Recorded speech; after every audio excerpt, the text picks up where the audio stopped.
Hello, everybody. Welcome to the Chase Oliver channel. UFC 198 just happened, which means it's time for a live UFC 198 recap and results show. Me and my boy Heel Steven will be here breaking down the card that happened at UFC 198 live from Curitiba, Brazil, the first ever soccer stadium show in the UFC in Brazil, by the way, in Brazil. But also, your voices could be heard on this show as well. It's not just us. We're also going to be taking live calls. To call in on the show, the number is 718-473-0813. Once again, that number is 718-473-0813. But enough of me talking. Heel Steven, how are you doing, my friend? I'm trying to do the Werdum face. Well, I don't think we're going to have any Werdum faces going on tonight after what happened at UFC 198. Yeah, man, it's been good, dude. I mean, overall, I thought tonight's show was very, very entertaining. The people that have won deserve to win, in my personal opinion. It's good to really? We're gonna have a debate with one of these fights. I mean, I maybe so, but who knows? I mean, but at the end of the day, you know, it overall was a good night. I thought this was better than UFC 197. Dare I say better than 196, maybe? Would you go there? I thought this night was more enjoyable than 196. 196 was like only the two major fights. This night kind of delivered on a better front, in my personal opinion. Yeah. So UFC 198, this card, we were supposed to get Anderson Silva versus Uriah Hall, but Silva had a gallbladder surgery, emergency gallbladder surgery, the spider spine, and he's targeting to try to come back at UFC 200. Hey, he's got to see that card. I mean, got to make that card great again. But overall, I thought overall it was an exciting show in Brazil, a soccer stadium in Brazil. You know what I mean? But overall, let's get into this bad boys. Let's hear people. Let's hear you. What you guys got to say too. Can't wait for you guys to call in. It should be a fun one. Yeah. So to call in, you guys can call in 718-473-0813. The opening bout for UFC. On the main card, UFC 198, was Brian Barberena taking on Wally Alvarez. And really, to be honest, Steven, I wasn't really interested in, despite boring welterweight exchange. I'll be honest, I did not catch this fight, being that I had to step out. So when I came back, I heard people saying, oh, my God, like, you know, good for him. He beat a Brazilian. That's what I heard pretty much.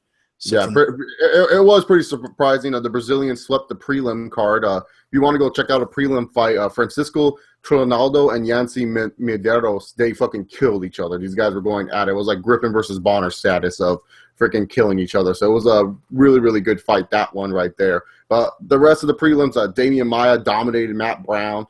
Thiago Santos knocked the fuck out of Nate the Great Marquardt. So that was pretty much it. Like, you didn't really miss much from the beginning. But like I said, definitely check out that Francisco Trinaldo and Yancy Medeiros fight. And I'm sorry for all the people watching if my pronunciations are bad. I try to pronounce these words the best as I can. So, yeah, but the prelims, pretty good, solid start. Light heavyweight championship match. Light heavyweight bout.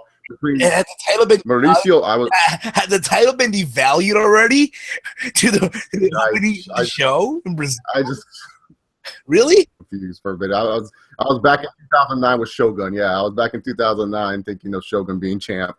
Mauricio Shogun Hua taking on Corey Anderson, rising upstart in the light heavyweight division. And we actually talked about Corey Anderson not too long ago on this show. UFC 196, he pulled a robbery on Tom Lawler in that fight, and he pretty much won. And this time he was going to be taking on Brazilian legend Shogun Hua. Shogun and Corey Anderson, what I could say the most about this fight, Corey Anderson, he needs to improve in striking, otherwise he's not going to go far in the light heavyweight division. Shogun, he's just Shogun at an older age. I know it's weird saying Shogun, he's old for his age, but you guys got to remember, Shogun's been fighting since he was like 18, 19 years old. 16 years old. I've seen him forever.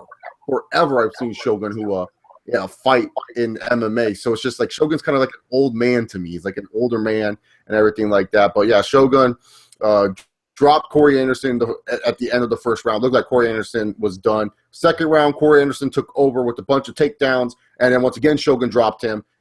And in the third round, it was just kind of more of like Corey Anderson was playing it safe, taking down Shogun. And Shogun feeling confident that he was winning this fight. Judges agreed as they gave it a split decision victory for Mauricio Shogun Hua. The fight said he does not want to go for the championship, that he's just here to fight because he loves fighting. So he's just pretty much summed it up for you guys that fuck, John Jones is back. I'm not fighting that dude ever again. I can't blame him, really. I think, again, overall, Shogun had a good showing here. You saw some Shogun evolve a little bit, the end of every round, except the third, of course. But like you said, I think Corey Anderson needs to improve on his striking. I think he can definitely deal with the people that he's training with. And who knows, maybe somewhere down the line we see Corey Anderson again. And, for Shogun, I personally, I want to see him fight Anderson Silva. My personal. Yeah, that would be a fun little dream match. Exactly. At this point of their careers, I think, honestly, let's be real about it. Both Silva and Shogun, they're not going to fight for no title belt. Let's be real about it. At this point in juncture. I don't know. Anderson has a better chance because the middleweight division, it's kind of booty. There's not really much middleweight contenders falling out of the woodwork. Like that one guy that's like a can't miss prospect right now in the middleweight division, at least to my knowledge. I mean, Jacare is not really on that miss prospect. He's been fighting for a long time. He's always been a top fighter. Of course, but I think at the same time, too, though, I think, at their point of their career, I think also for the UFC, they should consider these super fights. You know what I mean? Make them now before you can't, Yeah. Oh, yeah, no, that's what I'm saying. Like, super fights are good. I'm not saying super fights are bad. Yeah. I think Anderson should also fight Rashad Evans. I think that would be a good super fight, too. Yeah, exactly. If not Shogun Rashad, make it, hell, even Bisping. Shogun and Bisping? I don't know. We really want to. I mean, Bisping can handle middleweight punches, but I don't know if he can handle light heavyweight punches. I've seen Anderson take light heavyweight punches. Yeah. You're right. Yeah, so Shogun, he won. It was very controversial, this win. As you guys know, they were in Brazil, so the Brazilian fighters are going to get the more love than the American fighters or any other fighter fighting out of the country going to Brazil. And a lot of people say Corey Anderson won this fight, which I agree with. I thought Corey Anderson won. But at the end of the day, you robbed Tom Lawler. It was almost a matter of time to judge and screw you. Always learn, people, finish the fight. Finish the fight. You'd never fight. Pluto Uno says, wait, what were you going to say, Steven? You should never. Again, this is fighting 101. Never let a fight go to the judges. You know what I mean? Especially in Brazil. Like, come on. Especially in Brazil. Sure. Especially just freaking do it. You're a T-Bow. Yeah, especially when you know you're facing a heavy.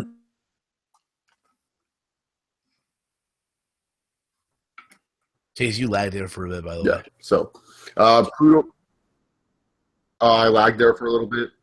Happens sometimes, people. Sorry for the little technical difficulties. AT&T Uverse for you. Terrible internet. Do not get AT&T Uverse. I'm just telling you guys right now. It's the worst internet provider out there.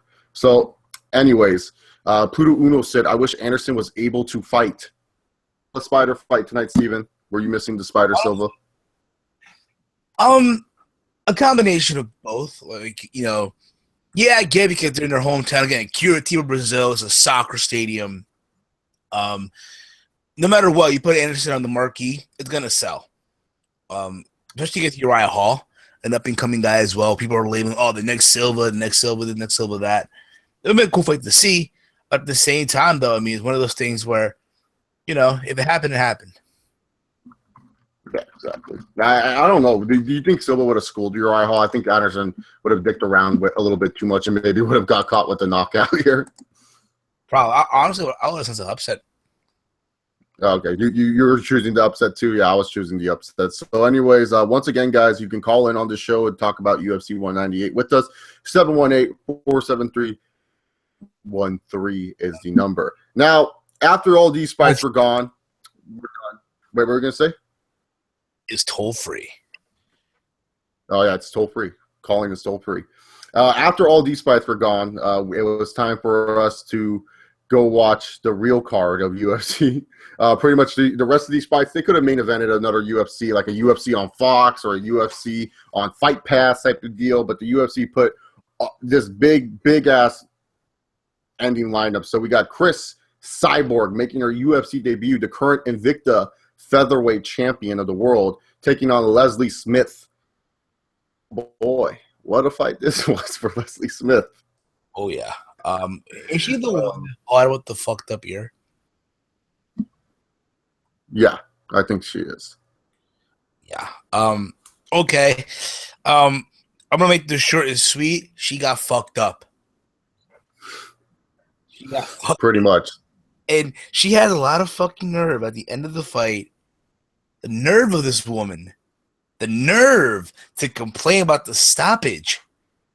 I mean, it's safe to say, like, the minute they touched gloves, yeah, she was shook. Leslie. Would you agree with that? Like, she felt nervous, she felt scared the minute they touched gloves, like her movement, like, yeah. Oh yeah, yes. Like he was all staring down Cyborg, and then the ref was like, "Touch gloves if you want." Cyborg put the glove on, and she was like, "What? Touch gloves? Oh, okay." And then she touched gloves, and Cyborg just came in there, and then she just absolutely destroyed her, man. Her boxing, her feints, everything about Cyborg tonight was just picture perfect. And really, to be honest, Leslie Smith, for her to say the stoppage was bad, I disagree with that. Because from my perspective, when Cyborg was landing in those hammer shots, God, her eyes and her face looked like they rolled back to me. That's what at least I saw. I saw the fight stoppage, and I said that was a good stoppage. She got a flash knockout. The referee had to stop the fight. I agree with the referee's stoppage here. Sure, she was moving afterwards and stuff like that. But, dude, there's been so many fights where I've seen flash stoppages, and then the fighter afterwards acts like they're okay. I mean, it happens. It happens after you get knocked out. You try to, like, cover it up. I really think that she was getting her ass kicked the whole damn time. It wasn't like Leslie Smith fighting in the offense. You know, it's crazy. At the end of the fight, Cris Cybory put her over. She put her over. She lifted her up and gave her a hug. Yep. My question, though, to you, do you think, like, they asked her in the interview, hey, are you going to come to the UFC now? Are you full-time UFC? Are you going to still be in it? Like, how long let's be honest about it. She's going to slowly but surely transition to full-time UFC. It's bound to happen. Oh, yeah. All right? You can't tell me she's going to go back and forth, defend the title in Invicta and fighting in UFC, because that's some Scott Coker bullshit, in my personal opinion. That's some, Strike Force, pre the Zuffa era bullshit, That's some, that's some fucking Gary Shaw BS, if you will. That's a story of another day. What do you think? Yeah, I think they will get her. Well, the thing is, she's not going to ever cut down to 135. If people think that Cyborg's ever going to cut down to 135, there's no way. Her body will get absolutely destroyed trying to make that cut. The UFC has to make a 145 division for her, and if she wants to have these dream fights with these 135, they'll just have to suck it up and fight her at a catch weight of 140. I mean, she went two pounds under the initial catch weight at the weight, and she weighed in at 138 pounds. And everyone's like, oh, she can make 138, she can make 135. I've ever cut weight before, but let me tell you guys something. It is the worst experience of your life. 3 pounds is a huge difference. It's not like 3 pounds is just some big it's like not a big deal. This is a big deal. 3 pounds is a big deal. And for Cyborg to make 135, that's just not likely to me. And trust me, I used to wrestle in high school, and man, I can tell you, one time I was 200 and I had to cut down to 189 in one day. Make it. And it was the worst experience of my life. I was the most angriest human being. Oh God, I filled my body up with the most anything I could eat afterwards, man. Like, it was the worst. I can imagine, dude. But honestly, though, I think, honestly, if you want to bring her back, I say UFC New York. Oh, yeah. UFC New York has to be it. And then also, like, probably facing if Ronda's making some BS excuse she doesn't want to fight Cyborg, you give her Holly Holm, who is the best striker in the UFC when it comes to the women's division. Yeah, I think at the same time, dude, I think, when we learned that, with the Nate Diaz-Conor McGregor fight, they fought also at a catch weight. I think that should be the transition now for all these fighters, too. If you don't want to fight at a certain weight, fight at catch weight, Rich Franco was kind of doing that at the end of his career. Remember, he was like fighting all these dudes at catch weight, like 195 and stuff like that. Exactly. But at the same time, to those that will say, so it's not that big of a deal to. Yeah. But at the same time, those people. Say, Steven? Yeah, but to the same. Then I'm sure people will say, "Oh, but she fought a no one. Look at the girl's record. She fought. It's Cris Cyborg. Come on, let's just be it's happy." like but it's like saying the same thing about Ronda. Oh, she fought no one. You know what I'm saying? Like you can say the same shit about Ronda that she didn't fight anyone. Exactly. The way I look at it, let's just be happy that she finally made her debut in you. Because again, it felt surreal. You know what I mean? At the same time that you ever thought we see Cris Cyborg inside of an octagon. You know?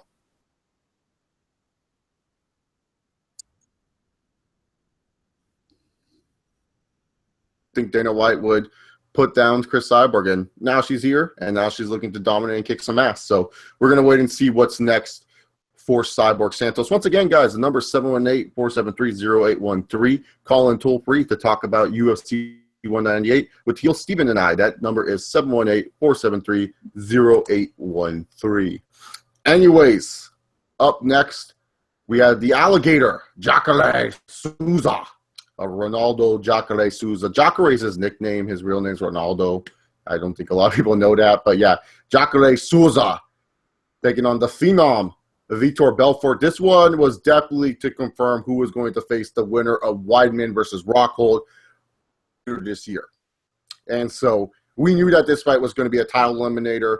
Normally, Yoel Romero would be in this position, but he's kind of in a little bit of trouble in SAC. So we don't know the next time we're going to see the Jesus-loving Yoel Romero. So we had Jacare versus Vitor, a fight I've been excited for. And the Alligator, he did his alligator walk, and he bit the fuck out of Vitor. Vitor stood no chance in this fight. Jacare came in with nice leg kicks, took down Vitor. Pretty much Vitor got cut by a short elbow. The fight was stopped for a bit to check the cut. Vitor got back up. Jacare pretty much took him down again. Vitor pulled guard for whatever reason, and then later on got mounted and got his ass kicked. So Jacare is the truth. Jacare is now the number one contender, and he will face either Luke Rockhold or Chris Weidman at a later date. Yes, I think honestly. What were your thoughts on Jacare's performance, Steven? I thought overall it was a good performance. I thought, honestly, he was going to beat Vitor. I kind of knew that too going in, and he did. Obviously, it reminded me when Vitor fought Chris Weidman. Remember back, I think it was UFC 189, I think it was. Yeah, it was UFC 189. No, I think it was 187. Was it? Yeah, I think it was 187. Okay, but you know what I mean. Okay? Yeah. And Vitor was sort of dominant on the striking. He was dominant, right? And then Ryman took him down and started pounding him and shit. Kind of the same thing here, even though, there's no moment of the fight where Jacare had mount, but he was punching him, throwing bombs, if you will. And it happened overall. Again, I think, honestly, it's time for Vitor to hang him up. I personally feel it's time for him to just hang him up. You think Vitor's done in this sport? I don't know where Vitor could go next. Like I said, the middleweight division is kind of the booty division. There's not really that many tough guys to really face. So if he goes in and he goes fight some of these other top 10 ranked middleweight guys, he's just going to school these fools. He's just going to beat them, and then everyone's going to be like, "Oh, Vitor, he's going to go beat these guys." Do I really want to see Vitor versus Vitor taking on Michael Bisping again? No, I don't really care to see that fight. Bisping got his ass kicked the first time, got his head knocked off. Do I really need to go Vitor taking on Michael Bisping again? No, I don't need to see that. So I don't know what's next for Vitor. I think Vitor should retire. He's been in the sport for over a decade. He's still a big name in the UFC. Maybe a weight class change. I mean, 205, yeah, may seem a little bit too much. Maybe he can't take those shots, but maybe 170. Huh? Maybe 170. Dude, he's not going to make that cut. Are you fucking kidding me? Never know. Imagine. And besides, he will just get destroyed. He'll get destroyed at 170. 170 would be the worst thing for Vitor, because not only is Vitor going to have the worst cut in his life, but he has to face Bamas like Stevie Wonderboy, Rory McDonald, Robbie Lawler, Carlos Condit. Those four already are scary enough. How about I throw you more names like Johnny Hendricks, Jake Ellenberger, freaking Tyron Woodley. The list can go on and on. Welterweight's the stack is Tarek Safadine. The welterweight division is the most stacked division in the UFC. Damian Maia,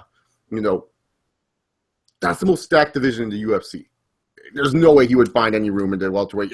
At least at light heavyweight. The reason why I say light heavyweight, at least at light heavyweight, Vitor can, strike with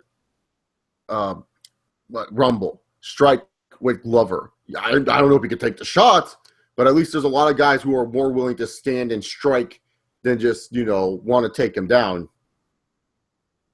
I agree with you. I mean, it's possible. It's possible as well. But at the same time, honestly, I think at the same time, I consider if I were in retirement. Yeah, well, there's no way he's not going to be a champion anytime soon. He's not going to fight. It's not happening now. If TRT wasn't banned, Vitor would definitely be our champion right now. Yeah, TRT wasn't banned.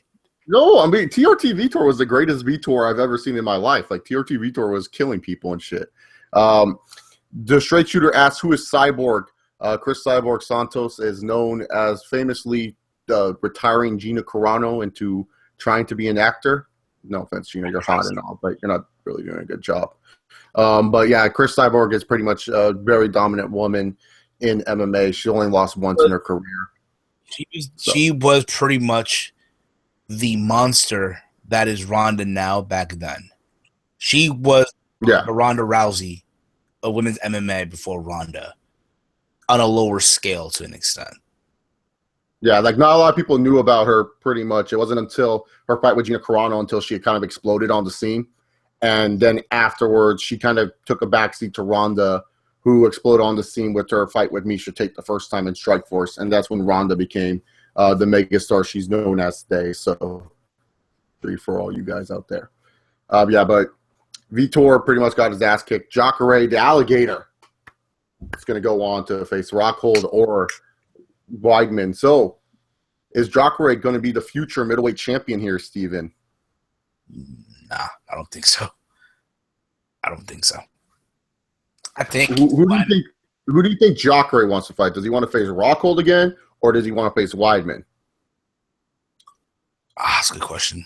I mean, I think honestly, Luke Rockhold has completely improved from the Luke Rockhold that Jacare fought in Strikeforce. Like the same thing could be said about Jacare. He's a better wrestler than he once was. Yeah, exactly. I think, hey, if you're Jacare, either A, hey, do you want to redeem a loss from years ago?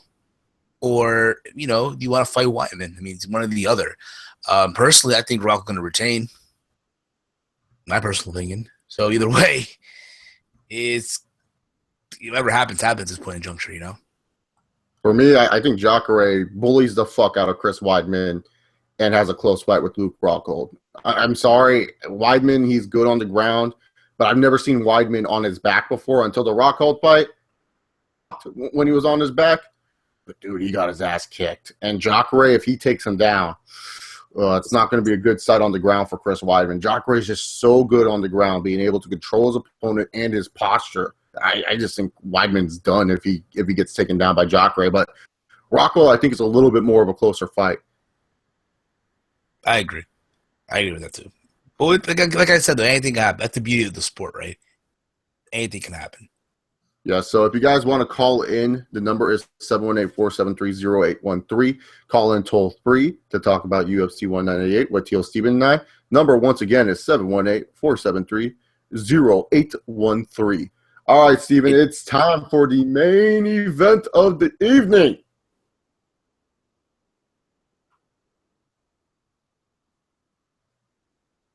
Steven, are you there, my friend? I'm here. Oh, okay.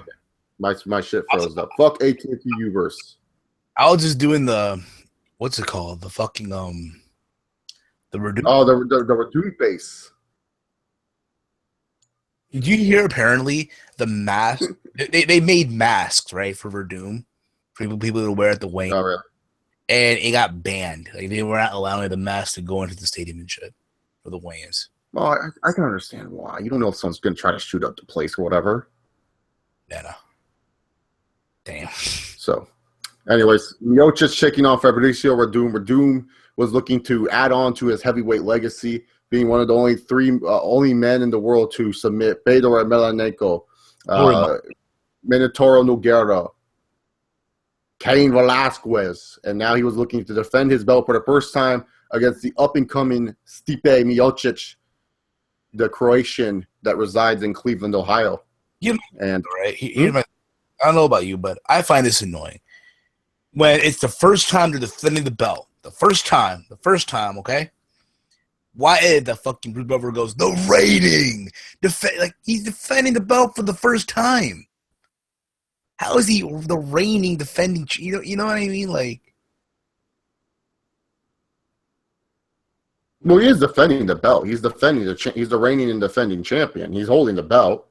To me, reigning is okay if you defended the belt like 3 times already, okay, or 2 times. You know what I mean? That's what I look at. But he is the reigning champion. I mean, there's no one else that's champion above him or below him. He is the champion. He's reigning and defending. And if you want to be very tactical about it, he did hold the belt, the interim title, a long time, and then he fought Kane and then beat Kane. So he is kind of still the reigning champion. He was the reigning champion. So.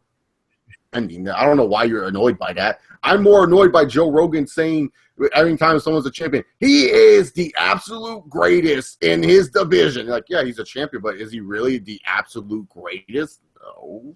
Okay. Like, I'm being dead serious here for people who like Luke Rockhold. Are you going to say he's the absolute greatest middleweight right now when Anderson Silva is still fighting? No. Like, yeah, Silva has fallen off a bit, but Anderson Silva is still the GOAT. He's still the greatest middleweight of all time.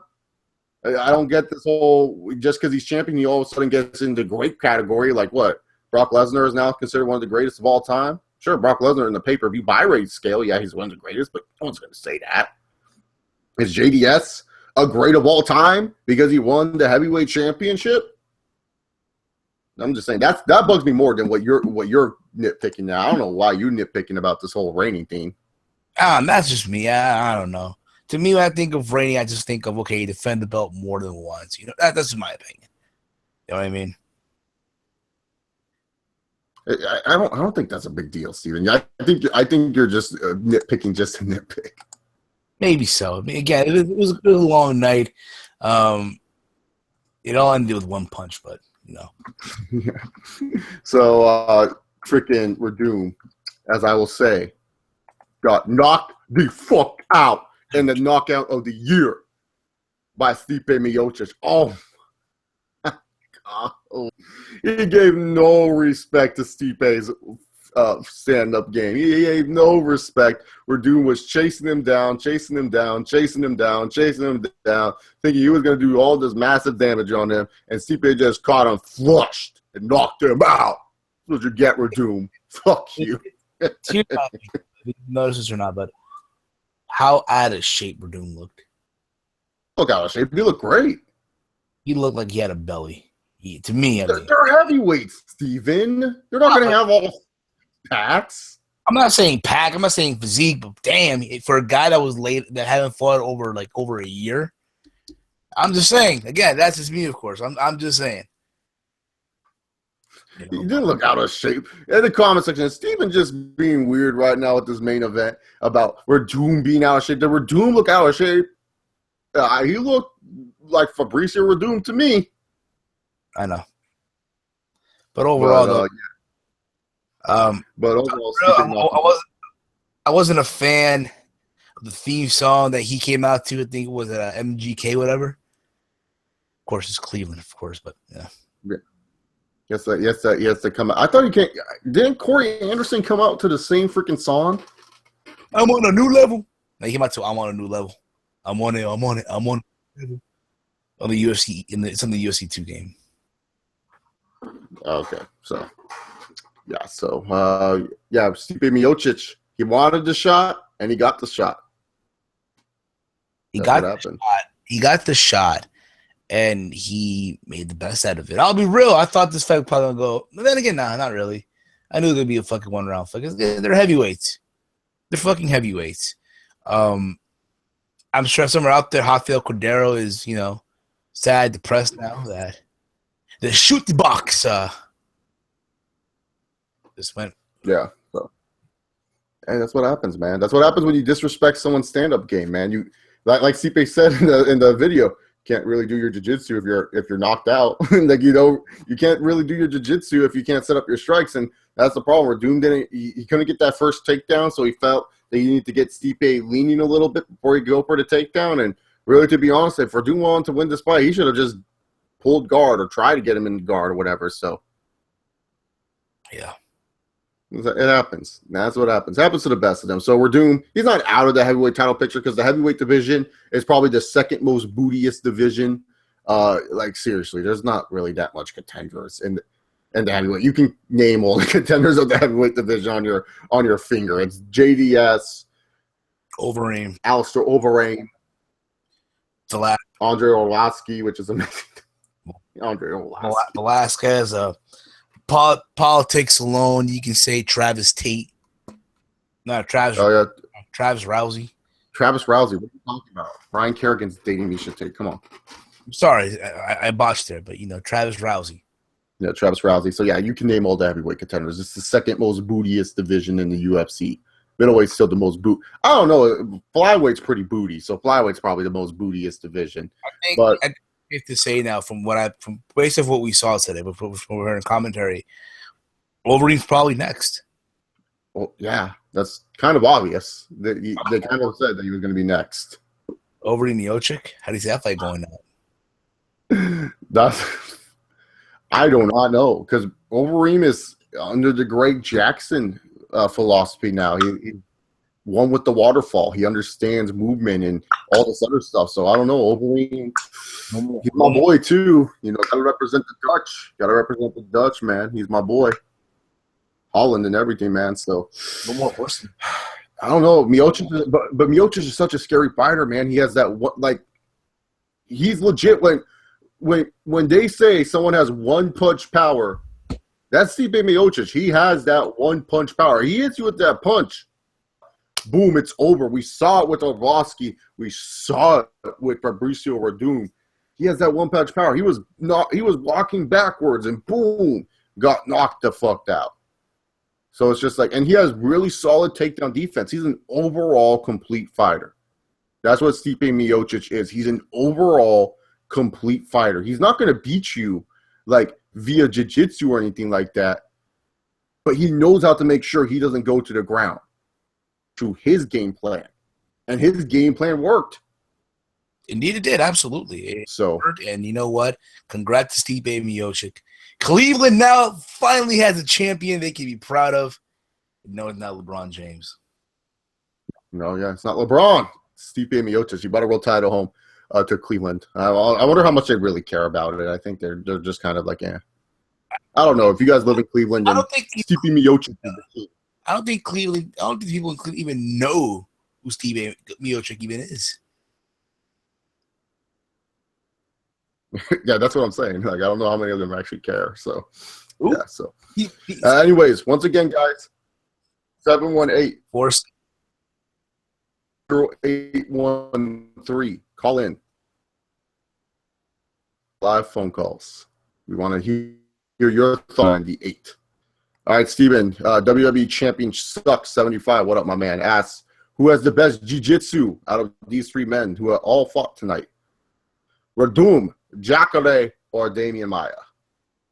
I'm going to still say Werdum, number 1. Number 2 is Maia, and number 3 is Jacare. Chase, you're lagging hard body, dude. Just saying. You have Maia at number 2, right? No, I have Maia number 2.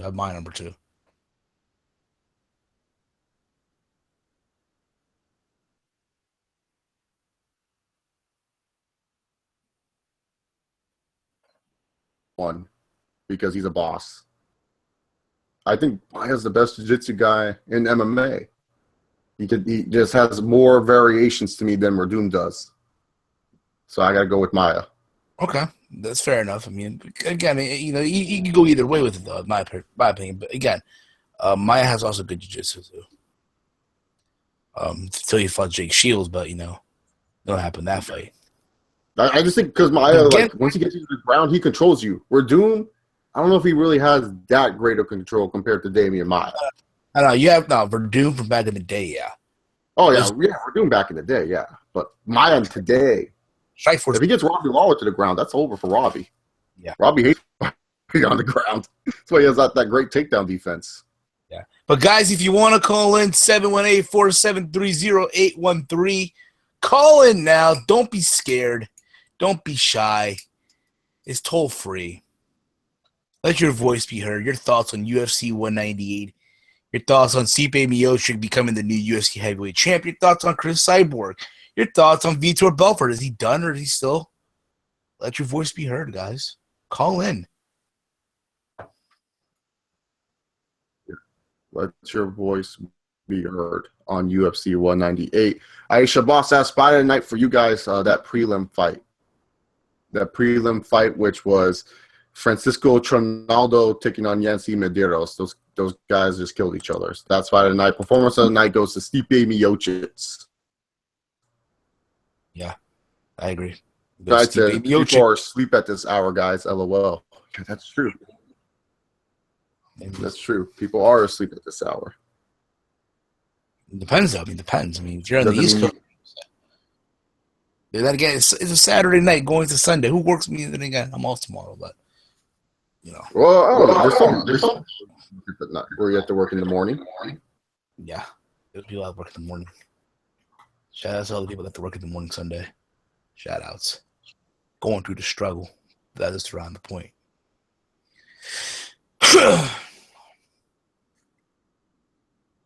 Man. Everyone's saying it's too late to call in.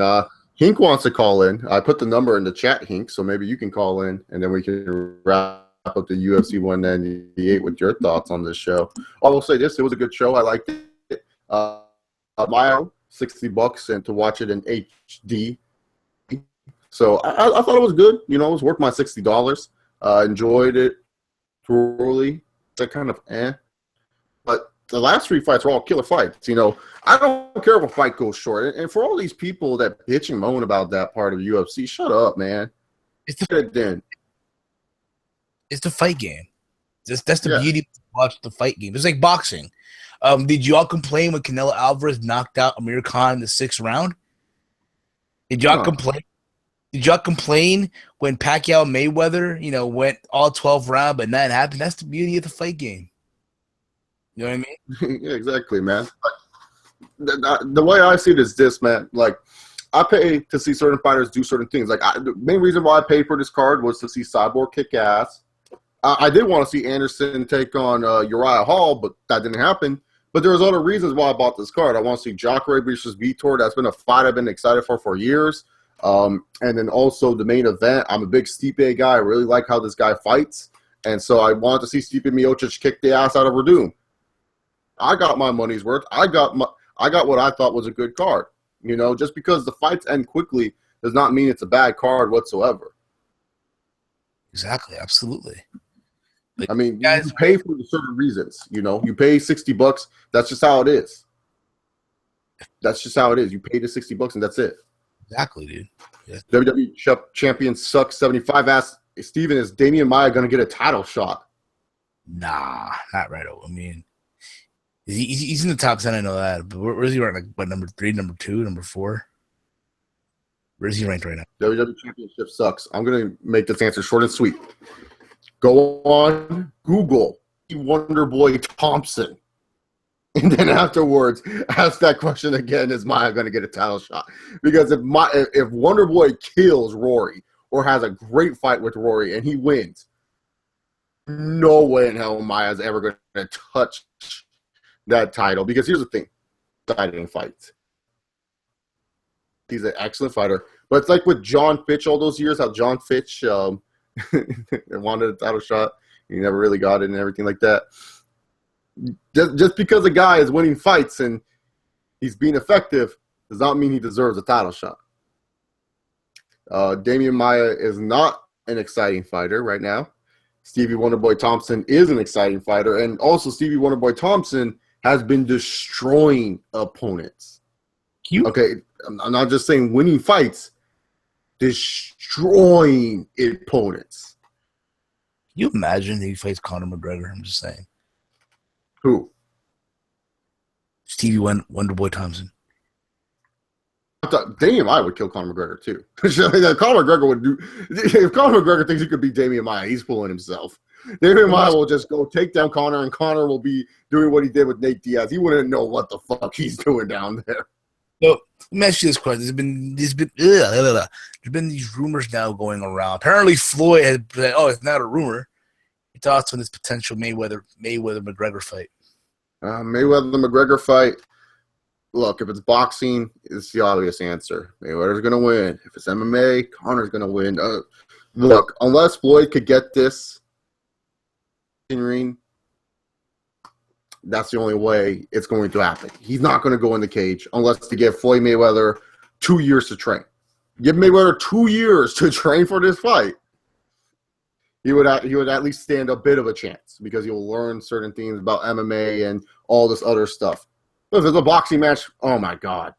WWE Championship sucks at best. Mayweather will put on a fucking clinic. He will show people why these mixed martial artists need to stay in mixed martial arts and that they can't call themselves great boxers because Mayweather is the best boxer. And whether you like him or not, Mayweather is the best boxer in the world when it comes to technique and everything like that. Mayweather knows that this fight will draw money. Mayweather is not going to come out of retirement to face that one dude you love impersonating, A.B. Broner. AB, hey man, AB, about billions, man. Attorney billionaire, man. AB, Annihilator Werdum, man. The can, man. I'll fight any can. Mexicans, Africans, Puerto Ricans, Americans. Call me the can. AB, man. About billions. Always bowing. Yeah, so yeah. He's not going to come out of retirement to fight Adrian Broner. He's not going to fight Triple G. Everyone's like, oh, he should fight Triple G. Like, Triple G is fantastic. But do we not remember what Mayweather did to fucking Canelo? Better remember that. Canelo. I mean, yeah, remember? Do you remember what fucking Floyd did to Victor Ortiz? I mean, listen, here's the thing about it, okay? If this fight's MMA, which I doubt it will be, listen, let's be real about it. Conor McGregor doesn't have the best, grappling skills or wrestling skills, but yeah, for sure he'll take Floyd down. The minute that should happen, it's a wrap. Gonna mount him. Pretty much he's gonna do what he said he would do to Nate Diaz, but he did not do. Remember? He's gonna him and take him down and fully mount, get the mount and just butcher him. Like, that's gonna happen. Now, if this is boxing, pure boxing, I'm sorry to all you fake McGregor fans,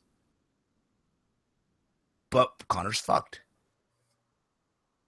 Oh, he's so fucked. There's no way he's gonna beat Mayweather in a boxing match at all. Like, if he survives 12 rounds on this podcast, so I'm gonna copy what Joe Rogan said and give him credit where credit's due. If Conor survived 12 rounds and he didn't get really that beaten, and he says, yeah, this boxing stuff was fun, but I'm gonna go back to MMA, he still comes out like $1 million. But if he gets knocked out, do you see it? He wrote, "I run boxing." That's the most funniest shit I've heard. I run boxing. 2-1 for Conor McGregor. 2-1-10. You're on the air. How's it going? What's up? Who is this, and where are you from, my friend? Oh, this is Jay from Texas. Oh, what up, Jay? How you doing, my friend? Oh, I'm doing good. Just wants to fight and stuff. What were your thoughts on UFC 198? Which fight do you mean, my man? Y'all were talking about, I'm not sure what y'all were talking, when I left, y'all were talking about the main event, but then when I came back, y'all were talking about Conor, I think, so. Oh, yeah, we were talking about Conor McGregor and Floyd Mayweather possibly fighting.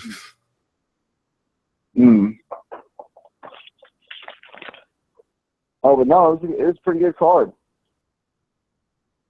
I was surprised that Matt Brown was, I thought that Damian Maia was going to be more aggressive, and he was still a little passive, but he was a little more aggressive than usual. And I was really happy he turned it on and was able to get the submission, even though I kind of wanted that down to win. Yeah, well, Matt Brown wasn't going to stand a chance with Damian Maia in this fight. I told people this. Matt Brown is a one-dimensional fighter. If you're an idiot and you want to stand with him, go right ahead. You can get your ass knocked out.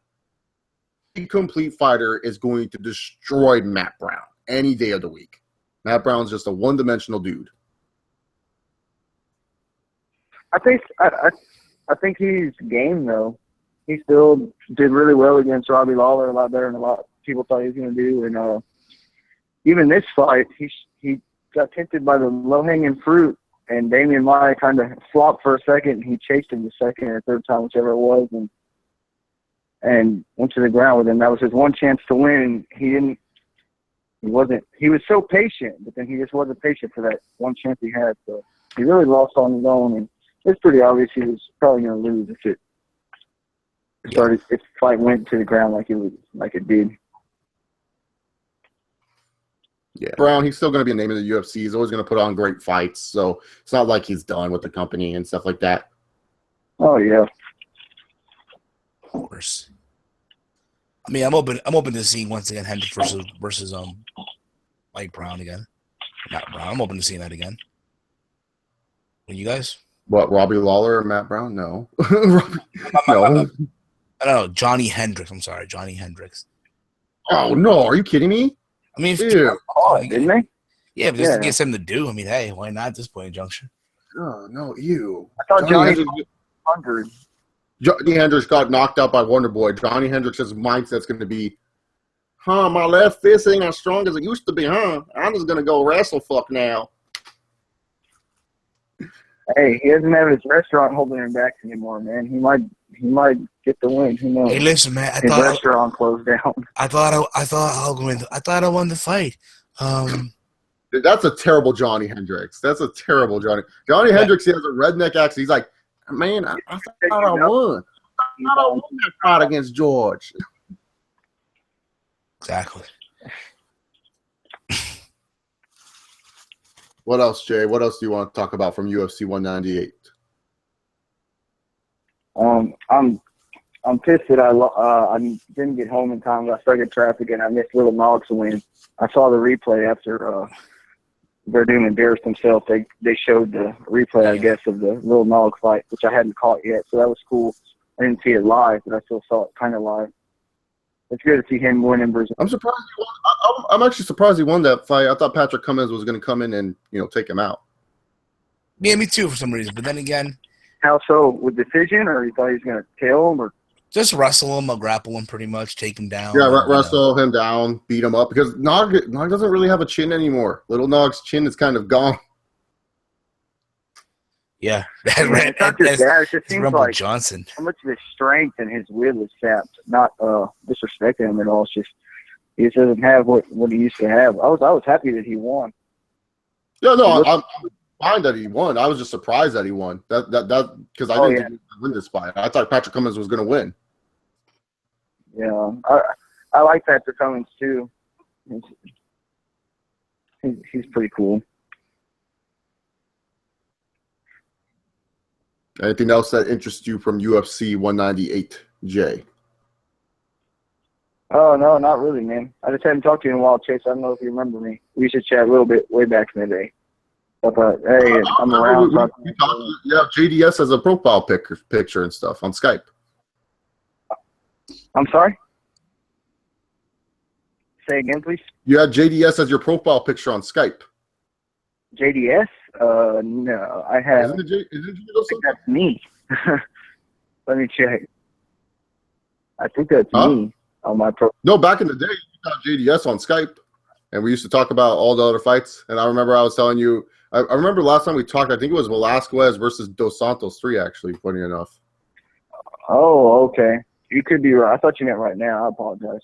Yeah, it could be. No. On Skype back in the day, you had JDS at a weigh-in and stuff, and then we were talking about. I remember the last time we talked was Velasquez versus Dos Santos, like that, and we were talking about that. It's been a while, then. Been a long ass time, dude. I haven't seen WWE Champion Sucks 75 in a while either. He finally made his return on the channel. Who's that? Oh, I don't know. I'm not sure if I knew him. Oh, he's a YouTube commenter. I was just saying I haven't seen him in a while on the channel, but he finally came back.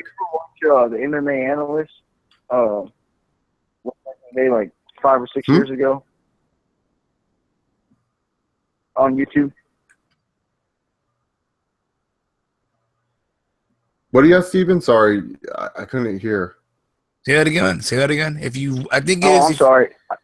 I said, did you guys ever watch the MMA analyst on YouTube. He did reviews and post-fight analysis way back in the day, about 5-6 years ago. No, I didn't watch him. 4 years ago. Oh, yeah. Him and Surfer Ken used to do a lot of really good reviews, but nobody really does them anymore. Well, yeah, because like the thing is, when it comes to the UFCs and stuff like that, and it's to be honest here, like it's just how it is. It's all about the name value of the fights. To be honest, like that's the shows people like to talk about are the ones with the big names, like the McGregors and stuff like that. So you'll see a bunch of people review, you know, McGregor versus whoever or Ronda versus whoever, but you know, other shows like I personally don't review the Fox or the UFC Fight Night shows because really, to be honest here, we talk about those fighters anyways when saying who they're going to fight next from the fighters on these cards. I mostly try to stick to just the pay-per-views and the numbers because those are the shows that I feel like people seem to be a little bit more interested about. But, you know, like for this show, this turnout has been pretty standard for my channel size and everything like that because it's just like, you know, it's not really a big fight. No one really cared that much about Stipe versus Werdum.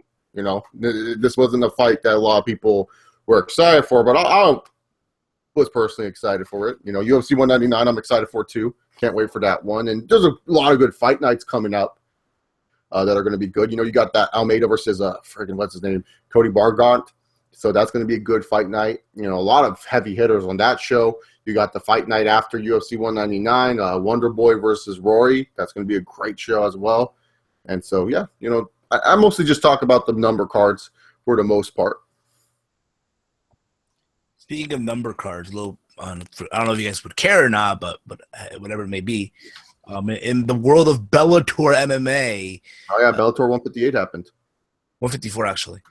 I thought it was 158. My bad. Phil Davis defeated King Mo Lawal via decision. Exciting stuff. Didn't they release their light heavyweight champion? Their lightweight champion. They released. Oh, that's the first, only Bellator. Bellator, the TNA of MMA. Wait, so he's the guy who beat Michael Chandler, right? Will Brooks? Is that their current lightweight champion, or is that someone else now? I don't really keep up with Bellator. Neither do I. Yeah, I wouldn't know. I would not know. Is there anything else in MMA that you want to talk about, Jay, before you head off? I'm not sure. If you want to talk a little bit ahead, what do you guys think about the Jones DC2, I guess?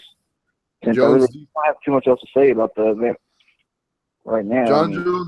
Cyborg was going to I was hoping Vitor would look a little better, but whatever. He's probably not going to for, you know, whatever reasons. Let's see. Yeah, I think that should be a good fight. Jones and DC2 is going to be a fun fight for sure. I don't think it's going to blow people away. It's not going to be like Diego Sanchez versus Joe Lozon, which is also on that card. Yeah, UFC 200 stacked. But motherfucker. Yeah, I see this more of a grind them out fight. You know, DC and Jones is going to grind each other out. I think we're going to get a much better John Jones than we did against Oben St. Preux. This is going to win. Look, I'm sorry. DC, he's not facing Gustafsson. Gustafsson is just he doesn't have the same skill set as John Jones. John Jones is just such a dangerous striker that one knee can throw DC off. We know John Jones, he throws that one move that like no one sees coming and it just throws the fighters off or it hurts them so bad that they can't recover. See the Gustafsson fight. You know, Gustafsson was like pretty much controlling that fight, and then John Jones hit that spinning elbow, and Gustafsson was all over the place. He was like running away like a goofball and everything like that. I was like, you can't be running away like that, man. Like, that's what also lost in that fight against Jones so many years ago was like, you know, people were talking about, yeah, the judges don't you put your back to the fighter. And Gustafsson, he loses fights because he does that stupid running technique. I don't know why he does it. He just does. But, yeah, you know, Jones is taking on DC, and he's going to probably win this fight in 5 rounds. I don't think he's going to finish DC. DC is such a tough cat that I don't think he's going to get his ass kicked. But, yeah, you know, really, to be honest here, I think Jones is going to absolutely destroy DC on the feet. I think in the wrestling matchup, DC is going to take down Jones once early in the fight, and everyone's going to think, oh, this is a new DC. Then afterwards, Jon Jones is going to just do what great fighters do. Great fighters don't come in with one game plan. Game plans. GSP did that his whole career, or he came in with 3 game plans. Am I a better striker than this guy? Yes, I am. So I'm not going to take him down. Am I a better wrestler than this guy? Yes, I am. So I'm going to take him down. This guy. No, so I'm going to ride out the decision because I know I'm going to win based off points, or yes, I'm going to finish. GSP came in with 3 game plans. That's what the great fighters do. Jon Jones is one of those great fighters. He comes in with the understanding and knowledge and knowing, hey, I don't have to finish Oben St. Preux. I'm destroying this kid. Just keep it up. I'm just going to do that. I don't have to go out there and beat this guy. I'm still one of the best in the world. So that's why Jon Jones didn't really finish Oben St. Preux, because he's that damn good. He didn't need to. To DC, he's just going to get his ass kicked against Jon Jones. That's just how it's going to be. Jon Jones, he better hope he fights Glover again, because Anthony Rumble Johnson is scary. Yeah. Yeah, I agree. I think that Jon Jones is going to win again. I think he's going to win a little bit more emphatically, but I think that Jon Jones, he's the type of guy, he has a high opinion of himself. He expects a lot of himself. He has a big ego, basically, which I think you have to. Yeah, when you're at the level of Jon Jones, you have to have an ego. You have to. You have to. Oh, definitely. And he expected a lot more out of himself in that OSP fight, and he had a lot more. Just didn't flow that night. It didn't work out. And we've never seen Jon Jones like that. So I think in this fight, he's expecting a ton more of himself, and I think we're going to see a lot more of him, honestly. Oh, yeah. I think we're going to see a lot more from Jon Jones, too. And like you said, with big egos, look at Anderson Silva. I mean, Anderson Silva, he's a fucking dick when he fights people that he thinks are lower beneath him. Like, Weidman fight before he got knocked out. He was, like, goofing around. He just, like, Bisping fight, he was goofing around. That's why he lost the fight, because he got peppered a little bit too much, and the judges was like, oh, Bisping's more active. And it was like, you not see that Bisping got his ass kicked and Anderson Silva's just goofing around with this kid? That's what points that Anderson Silva's just so damn good, But nah, judges say strikes matter. Fuck you, Manny Pacquiao, for making the judges think that. But I'm happy. Take the biggest. Hey, if Michael Bisping been your favorite fighter since Ultimate Fighter, then that was a pretty good night. Even though Anderson's one of my favorites as well, so it's actually kind of. Anderson destroyed him, though. Let's be real. Anderson won in the 3rd round, but Herb Dean's an idiot, and he fucked up. And Herb Dean should have known he fucked up. But like Uriah Faber said after he lost was it Hannah Morrell? He said, like, I don't agree with the stoppage, but got to give Herb Dean the thumbs up on this one. It is what it is, but I'll give Herb Dean the thumbs up. So, yeah. Hey, you have to give him thumbs up. Herb Dean gets a lot of tape for his inconsistency and stoppages. So I think, if anything, he should get at least a little bit of props, because Anderson Silva was kind of milking it, even though it was obvious that the fight was not stopped. And once the referee says that, then it doesn't matter. It's not stopped. He was kind of milking it. We saw that with Husmar Palhera, too. He kind of thought when he beat he almost knocked out Dan Miller way back in the day, and he thought the fight got stopped, and he was jumping on the cage. And I actually don't remember if that was Herb Dean. I thought it was, but now I'm thinking I'm not sure it was. But he's consistent with that. He said, no, it's not over.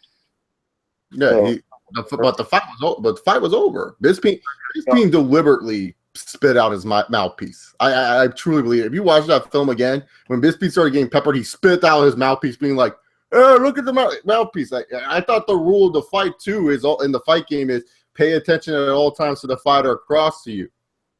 Like, don't worry about other shit. He got knocked out. I don't care. He got knocked out. You should have continued to fight. Also in the rules, the thing, if you get knocked out and you don't seem ready and fit to continue to fight, the fight should be over. And Bisping was no way ready and fit. They didn't get a full minute at all under legal sanction rules, a full minute to relax and be able to calm down the adrenaline. Bisping literally was sat down on a chair, thrown water in his face to help wake him up. And you saw at the start of the 4th round, Bisping was still loopy. And since Anderson Silva's a dick and has a big ego, he didn't decide to continue to fight. He decided to goof around because it's Anderson Silva, and he said, fuck it, I can do that. Yeah. And it's unfortunate. I mean, like I said, Bisping's my favorite fighter. He has been for a while, but he kind of milked that mouthpiece thing, in my opinion. I've watched it a couple of times, and yeah, I think he kind of did as well. I can agree with you on that. He's done some other stuff in the past too, but he did come back in the fifth round. Regardless of what happened, and could have, should have, would have, didn't finish him in the fourth for whatever reason.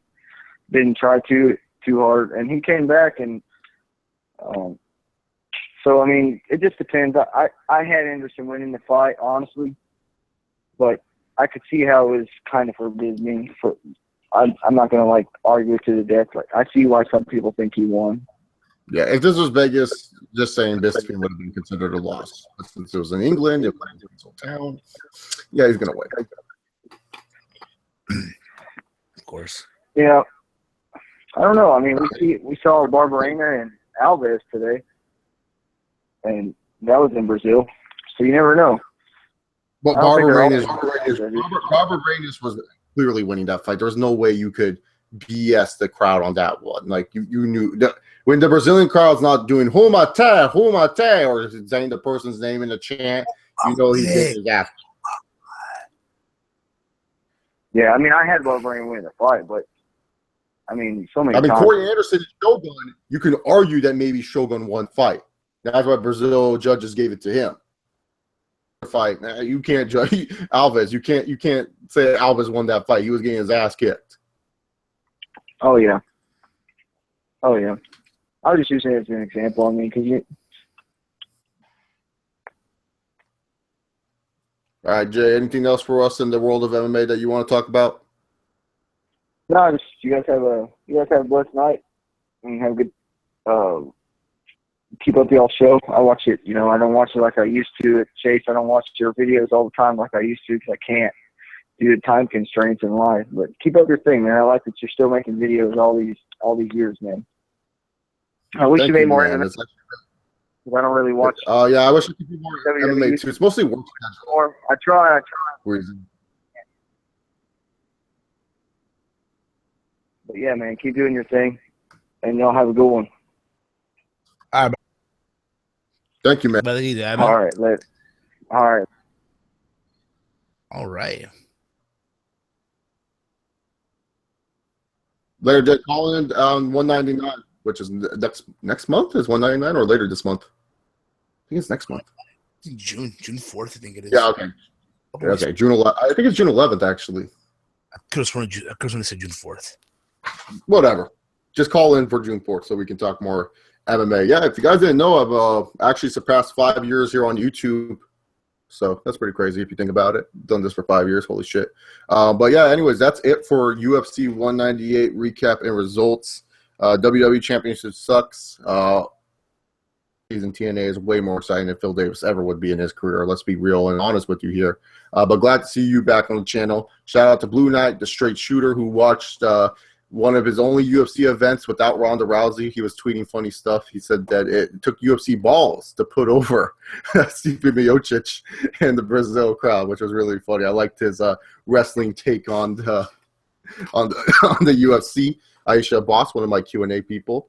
So yeah, there you have it. Those were the people who showed up in the chat, and also Pluto Uno, who showed up for a little bit. So thank you all for coming in and watching this show. Sorry if there were some technical errors. AT&T Ubers, you can go DX suck it, as John Jones would say on the Tommy Tohold show, because you guys were sucking dick, respectfully. So yeah, there you have it. Respect on my name. Yeah, respect on John Jones' name. UFC 199 next month. That's when you guys will see Steven and I. But yeah, look forward to that card. It's going to be Weidman taking on Rockhold for the middleweight championship. Could Chris Weidman regain his belt? We'll have to wait and see. The ever-loving feud that no one wants in Faber versus Dominic Cruz. Yeah, whatever. Who gives a fuck? Bantamweight battle. We all know Dominic Cruz is going to dominate that one. And there's another fight on 199 that's good, right? I think so. I don't have to call me right now, right in front of me, but I can imagine. Let me check here. We'll find out right now. So I got 198 already open, Steven, so I'm just going to click the event chronologically on Wikipedia. So, Dan Henderson's taking on Hector Lombard. and BJPenn.com takes on Cole Miller. The Hall of Famer is back, and he's going to be in the featherweight division. So, is he fighting on the main card, or is he going to be on the prelims? Prelims. Damn, BJ on a prelim. With well, because like the main card is already set. They have Henderson versus Lombard, Dustin Poirier, the Diamond taking on Bobby Green, Max Holloway versus Ricardo Lamas. So I think those are more fights they want to highlight and feature than BJ Penn returning. And plus, remember that Fox gets to choose their prelim fights. So I'm pretty sure for the prelim they would probably want BJPenn.com on there. BJPenn.com, baby. You already know it. Yeah, so BJPenn.com, UFC 199. That's the next time you guys will see Steven and I talk about MMA. Up in the air if we're going to have a UFC 200 post show, because I do not know the situation of, if you guys don't know, you guys can congratulate me if you want, or you can say it sucks. I got a new job, so I'm going to be working. Hold up. 1 second here. Hold up. Wait a minute here. I got to do it. Hold up. Damn it. Load. Damn it. Load. There you go. Here we go.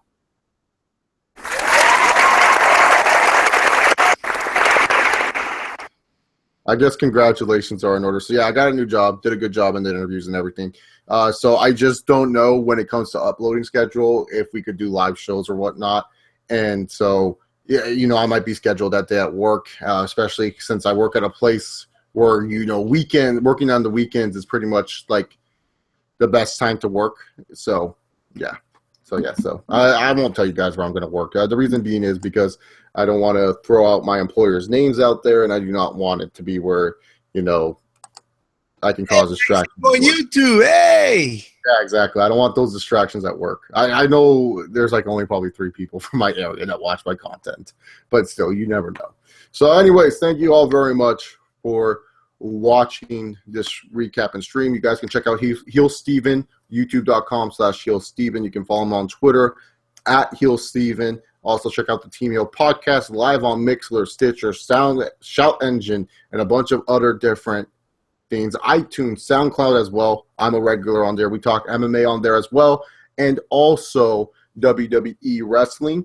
If you guys want more MMA from me, I did a podcast with my good friend Alan, former MMA writer, currently writes for SB Nation for the Atlanta Falcons. You guys can check out that MMA podcast, and we go into more detail and talk other UFC stuff as well. So if you guys want to hear more MMA from me, you can go check out that podcast. We would like to thank Jay for calling in, and hopefully we will see you guys, you lovely people, next time for UFC 199 next month. But anyways, I'm out of here. Enjoy your guys' day. Peace. Peace out. Yeah.